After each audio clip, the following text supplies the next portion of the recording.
Já está disponível o livro As Doutrinas do Inferno e Suas Manipulações Dentro das Igrejas. Adquira hoje mesmo.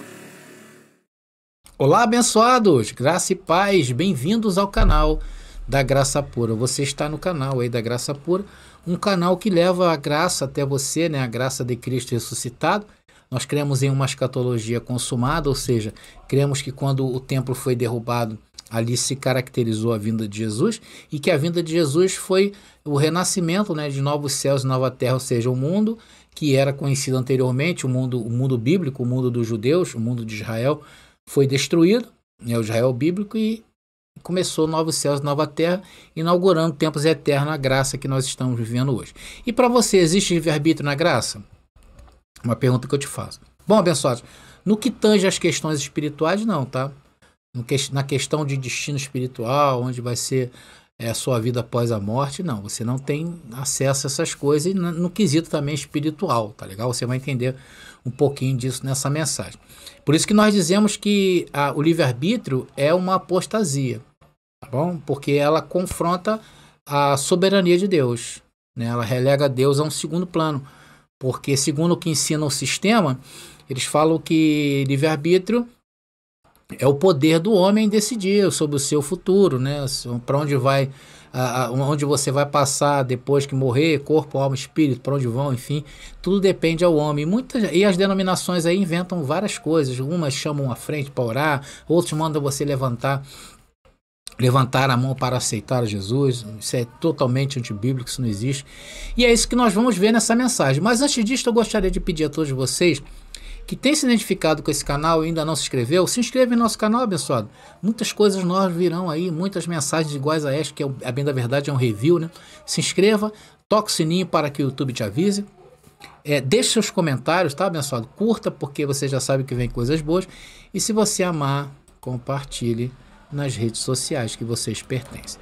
Bom, é por isso que eu falo, vem pra graça que eu te explico. Agora é a hora da palavra. Bom, abençoados, vamos ver alguns versículos em que trata sobre o livre-arbítrio, né? Eu vou começar falando, claro, evidentemente, do apóstolo Paulo. É uma das histórias de transformações mais belas da Bíblia, porque Paulo, por exemplo, não teve livre-arbítrio, né? Paulo queria ir ali no caminho de Damasco, né? Ele iria para uma cidade e ele iria exterminar o cristianismo. Existia uma ânsia em Paulo para destruir o cristianismo. E no caminho de Damasco ele tem um encontro inusitado que mudou a vida dele para sempre.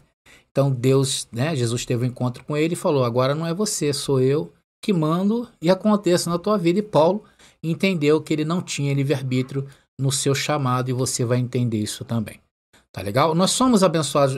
Nós que cremos na predestinação, nós nadamos contra a corrente. É igual o salmão, já viu? O salmão, quando ele vai dar a cria dele, fazer a desova, ele sobe o rio, né? Contra a maré. E ele chegando quase no leito do rio, quase na nascente do rio, onde está tudo calminho, ele vai e deposita ali o seu ovo. Depois ele retorna, mas ele vai contra a maré. E nós também somos contra a maré, né? Nós somos... hoje o nosso posicionamento é contrário a esse sistema religioso poderoso aí, o cristianismo tradicional que está na Terra há 2000 anos, tá? Vamos então ao primeiro versículo que está lá em Efésios, capítulo 1, versículo 5, carta de Paulo aos Efésios, capítulo 1, versículo 5, que diz: em amor nos predestinou como filhos. Então, abençoado, você já vê logo de cara que nós fomos feitos filhos de Deus por um ato de predestinação. E não pela vontade do homem. Não foi porque o homem quis. Não foi porque você levantou a mão. Foi por meio de Jesus Cristo, conforme o bom propósito da sua vontade. Então a vontade de Deus, ela impera. Você, abençoado, você já pensou? Vem cá comigo. Deus fez tudo isso que nós vemos, né? Deus criou céus e terra, colocou o homem aqui, né?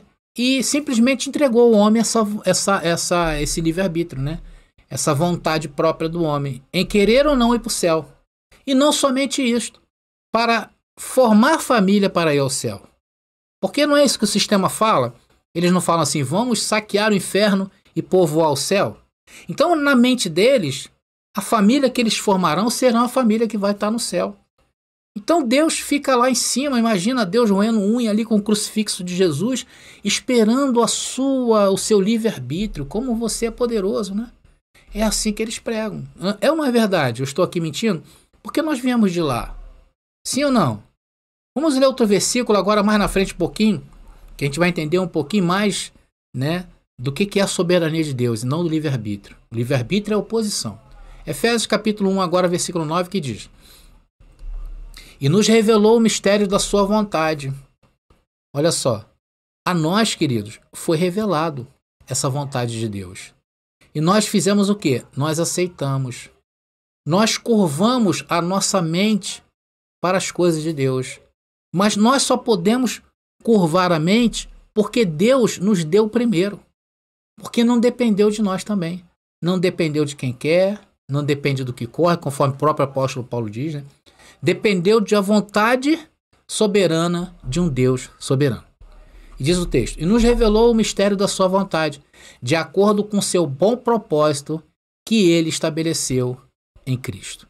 Então está aí, abençoados. Vamos ler agora Efésios capítulo 1, agora versículo 10, que diz: isto é, de fazer convergir em Cristo todas as coisas celestiais ou terrenas na dispensação da plenitude dos tempos. E é o tempo que nós vivemos hoje. Hoje vivemos essa plenitude. E quando chegou essa plenitude, André? Quando o templo veio abaixo, quando o templo de Jerusalém veio abaixo, quando as tropas romanas invadiram Jerusalém, saqueou a cidade, incendiou a cidade e derrubou o templo, não ficando pedra sobre pedra, como Jesus falou em Mateus capítulo 24, versículo 2. Tá? Então ali aconteceu o quê? A dispensação da plenitude dos tempos. Abençoados, olha só, no Antigo Testamento, né, no Antigo Testamento, onde o homem estava afastado de Deus, né, o homem não tinha a comunhão, e nós chamamos isto de morte, a morte espiritual, né, o homem que viveu no passado, no Antigo Testamento, ele estava morto espiritualmente falando. Então tudo era para o quê? Tudo era para a carne. A adoração a Deus era para a carne. Era por isso que havia uma cobrança, né, em relação à postura de Israel com os outros povos. Deus não aceitava a miscigenação, Deus não aceitava a união com outros povos, porque Deus separou um povo para ele. Então tinha essa necessidade. Você vê que até mesmo os sacrifícios, né, do sangue dos animais, tudo era a questão terrena, né, tudo era terreno. Por isso que no versículo 10 diz que essas coisas só nos chegou depois da plenitude dos tempos, depois dessa dispensação. A partir da dispensação em que o nosso espírito está vivificados, porque não fomos nem ressuscitados, ressuscitados foram os que atravessaram ali antes do ano 70 e depois do ano 70, aquela geração de Jesus, aqueles povos ali sim foram ressuscitados, e hoje nós nascemos com espíritos vivificados, tá? Então hoje as coisas são espirituais. É por isso que a gente aqui na Graça Pura, por exemplo, a gente não fala, por exemplo, de comportamentos, né? Porque essas coisas é uma coisa que tange a você. Aí sim você tem um livre-arbítrio, porque a própria palavra diz que aquilo que você planta, você colhe. Mas colhe aqui em vida, né? Tudo que você faz, você acaba de uma forma ou de outra colhendo. Às vezes você nem nota ou nem percebe que está colhendo algo que plantou, mas você está colhendo algo que você plantou. E essa é uma palavra tremenda, não é verdade? Então, no que tange a isso, as questões humanas, você tem esse livre-arbítrio, como tinha também o povo do passado, sendo que hoje as coisas que se faz com essa carne, Deus não leva em consideração, conforme diz Romanos capítulo 5, versículo 1, diz o quê? Que temos paz com Deus. Tá bom? É por isso que Efésios capítulo 1, versículo 10, eu vou colocar de novo aqui, diz ali, olha, isto é, de fazer convergir em Cristo todas as coisas celestiais ou terrenas. Aonde? Na dispensação dos séculos. Vamos agora ao verso 11 de Efésios capítulo 1 ainda. E diz, isso são provas, tá? Evidentes que não há livre-arbítrio no que tange as coisas espirituais. Não existe livre-arbítrio no que tange a escolher ou não escolher, a aceitar ou não aceitar. E essa palavra que nós pregamos, abençoado, ela é a maior prova disso. Vocês vê que tem gente que entra nesse canal e não aguenta ficar aqui. Tem gente que entra nesse canal, se esforça para tentar entender aquilo que você entende com facilidade, com clareza, ele não entende. E aí, no primeiro desvio, ele sai. Por quê? Porque não foi escolhido para essa palavra. Porque no que tange essas coisas, não temos livre-arbítrio. Vamos ler. Efésios capítulo 1, versículo 11, diz: nele fomos também escolhidos, tendo sido predestinados, conforme o plano daquele que faz o quê? Todas as coisas segundo o propósito da sua vontade. Então nós fomos escolhidos para um propósito. O propósito da vontade do Pai. E não tem como nós fugirmos isto. É por isso que nós chegamos aqui neste canal, em outros canais também que pregam essa verdade, nós nos submetemos. Nos submetemos ao quê? Curvamos a nossa mente a esse espírito hoje que está neste canal e nos canais que pregam a graça, porque entendem aquilo que falamos. Quem não entende, abençoado, não adianta, não vai entender de uma maneira ou de outra. É por isso que eu falo que você é uma pessoa muito especial. Você que vem a este canal, você é uma pessoa, é um fenômeno. Eu falo até, né, brincando, mas é uma verdade. Você é um fenômeno, porque para entender o que você entende, somente tendo sido escolhido, e você faz parte aí de segundo o propósito de Deus e antes da fundação do mundo. Paulo também falou algo muito interessante a Timóteo. Vamos ler lá em 2 Timóteo capítulo 1, versículo 9, que diz o texto: que nos salvou e nos chamou. Olha aí. Então não fomos nós. O texto é claro, nos salvou e nos chamou com uma santa vocação. O que seria uma santa? O que seria uma santidade aí? Muita gente acha que santidade é vestes, né, costumes, mas não é. Santidade é uma separação. Você foi separado para entender isto. Não em virtude das nossas obras, está vendo aí? Porque antigamente era para as obras, era para a carne. Hoje não é mais. Por isso que o nosso relacionamento com Deus não pode se dar através de carne. Por isso que muita gente se choca ao chegar nesse canal, né? Muitos me perguntam a respeito até mesmo da oração. André, como é que se ora? Olha, abençoado, eu não dobro meus joelhos, porque eu entendo que isso é carne. Não entra nesse pacto. Mas também, se você está chegando hoje e você ainda tem esse costume, quem sou eu para criticar você? É o próprio Deus que vai te ensinar isso aí. Tá? A forma como você vai lidar com essas coisas não é o André Pimentel que passa. Não é nenhum pregador em graça. É você mesmo. Então está lá o texto, que nos chamou com uma santa vocação. Não em virtude das nossas obras, mas por causa da sua própria determinação e graça. Olha aí, abençoado. Determinismo. Deus determinou. Deus falou que você vai entender e não entra o teu livre-arbítrio aí. As tuas mãos levantadas, o seu empenho pessoal, não é por aí, no que tange essas coisas espirituais. Esta graça nos foi dada em Cristo Jesus desde os tempos eternos. E essas duas palavrinhas aí, abençoado, os tempos eternos, por exemplo, a palavra tempo aí, ela é um tempo determinado, tá? E eterno é aionos, tá? Nós temos visto muito estudado aqui sobre aion, mas essa palavra aí em grego é aionos, e ela quer dizer realmente uma coisa eterna. Mas ela teve um começo. Ela não começou antes da fundação do mundo. Ela não começou quando Deus colocou Adão ali no Jardim do Éden. Não, ela começou na plenitude dos tempos. Esses são os tempos eternos. Por isso que nós dizemos que o tempo que nós vivemos... Deixa eu voltar aqui com a minha imagem. Por isso que eu digo que o tempo que nós vivemos são tempos eternos. Tá? Eu sempre falo isso, que vivemos em tempos eternos. Tá bom? Estamos entendidos? Vamos então a mais uma passagem, a última dessa breve conversa que nós estamos tendo aí sobre livre-arbítrio, e até agora não encontramos nada na Bíblia que favoreça aí ao livre-arbítrio em relação às escolhas nas questões espirituais, tá? Não existe. Mais uma vez eu falo, quem pensa isso aí está indo contra as doutrinas bíblicas. E quem vai contra as doutrinas bíblicas é um apóstata. Está em apostasia. Vamos agora ver Atos capítulo 13, versículo 46 e 48.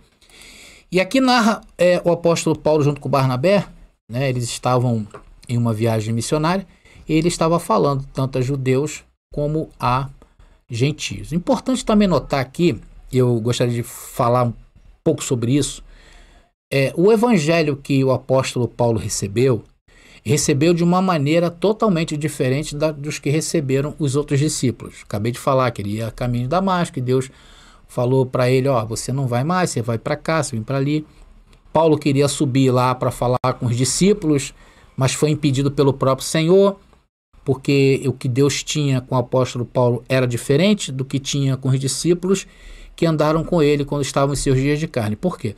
Porque o apóstolo Paulo, deixa eu voltar aqui, porque o apóstolo Paulo, ele foi chamado para ser apóstolo dos gentios, tá?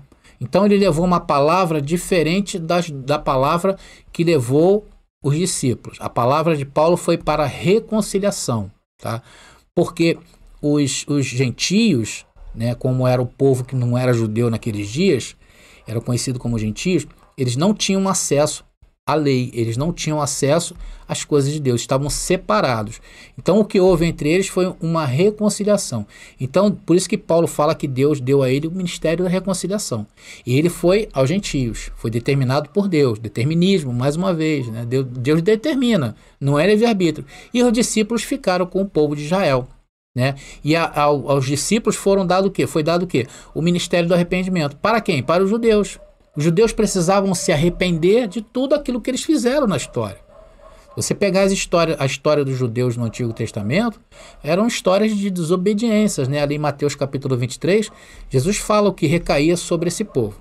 Então essa é a grande diferença, tá legal? Então Paulo ali no capítulo 13 de Atos, ele fala sobre algo que eles ficaram muito animados, os gentios. Vamos ver então essa passagem. E diz o texto: então Paulo e Barnabé lhes responderam corajosamente: era necessário anunciar primeiro a vocês a palavra de Deus, uma vez que a rejeitaram, né, ou que a rejeitam, e não se julgam dignos da vida eterna. Agora nos voltamos para os gentios. Paulo falando que voltou para os gentios. Pois assim o Senhor nos ordenou, mais uma vez batendo aí com o que eu te falei, né? Eu fiz de vocês luz para os gentios, para que você leve a salvação até os confins da terra. Confins da terra aqui, abençoados, já sabe aí que a terra aí é uma expressão do mundo romano daqueles dias, tá legal? É onde se conhecia que era a terra. Ouvindo isso, os gentios alegraram-se e bendisseram a palavra do Senhor. Aí é a parte importante. E creram todos os que haviam aceitado Jesus? Creram todos os que levantaram a mão para Jesus? Não. E creram todos os que haviam sido designados para a vida eterna. Então, abençoados, a gente está vendo que na palavra, eu poderia citar aqui vários versículos para vocês, que ela no que tange a questão livre-arbítrio, ela é bem clara, não há livre-arbítrio para aceitar a Deus ou não. Nem no Antigo Testamento, tá? Por quê? Porque Deus escolheu uma nação, né? No Antigo Testamento Deus escolheu uma nação. Hoje Deus escolhe quem quer para iluminar o seu conhecimento, para trazer vida a tudo o que Ele fez, para conhecer os mistérios de Deus. Então, nestas coisas não há livre-arbítrio. Essa é a grande verdade bíblica que eu tenho a trazer para vocês nos dias de hoje. É claro, como eu falei, eu teria muitos mais versículos a passar para vocês, mas julgo a gente falar sobre isso em uma outra oportunidade. Eu tenho aqui no canal vários vídeos que eu falo sobre o livre-arbítrio. No caso que eu usei vários e vários versículos, acredito que todos eles envolvendo o livre-arbítrio. Se ficou alguma dúvida em relação a essa palavra, vai lá e assiste essa playlist, tá? E claro que você vai ver palavras que eu venho trazendo desde o começo desse canal e que hoje já sofre um pouco de mudança, porque isso prova que nós estamos sendo iluminados, estamos crescendo em graça e em conhecimento. Por quê? Porque nós fomos designados para isso, porque nós fomos determinados para isso, porque nós fomos predestinados e não há livre-arbítrio para querer entender ou não entender as coisas do Espírito. Tá bom, queridos? Bom, eu vou ficando por aqui. Graça e paz a vocês e até a próxima mensagem. Por que eu devo conhecer a escatologia consumada? Primeiro, porque a escatologia consumada é uma das principais visões interpretativas do Apocalipse, e estudar essa abordagem pode ajudar a ter uma compreensão mais abrangente e aprofundada do livro. Segundo, muitos materiais sobre o Apocalipse se concentram em visões mais populares, como o futurismo, tornando mais difícil encontrar informações sobre a escatologia verdadeira. Ter uma apostila específica sobre esse tema preenche essa lacuna. Terceiro, estudar a escatologia consumada ajuda a entender melhor como as profecias do Antigo Testamento se cumpriram em Jesus Cristo e na história da Igreja primitiva. Quarto, a escatologia consumada enfatiza a soberania e o senhorio de Cristo, o que pode ajudar a fortalecer a fé e a confiança em Deus diante das incertezas e dificuldades do mundo atual. Se você é um estudioso da Bíblia ou simplesmente tem interesse no Apocalipse, a aquisição de uma apostila sobre a escatologia consumada oferece uma nova perspectiva sobre um livro que é frequentemente mal interpretado ou mal compreendido. Além disso, ajuda a enriquecer sua compreensão teológica e bíblica em geral. Você acabou de ouvir sobre 5 motivos para estudar a escatologia consumada. Se você deseja se aprimorar em diversos temas, temos várias apostilas disponíveis. Consulte hoje mesmo e adquira já a sua. Já está disponível o livro As Doutrinas do Inferno e Suas Manipulações Dentro das Igrejas. Adquira hoje mesmo.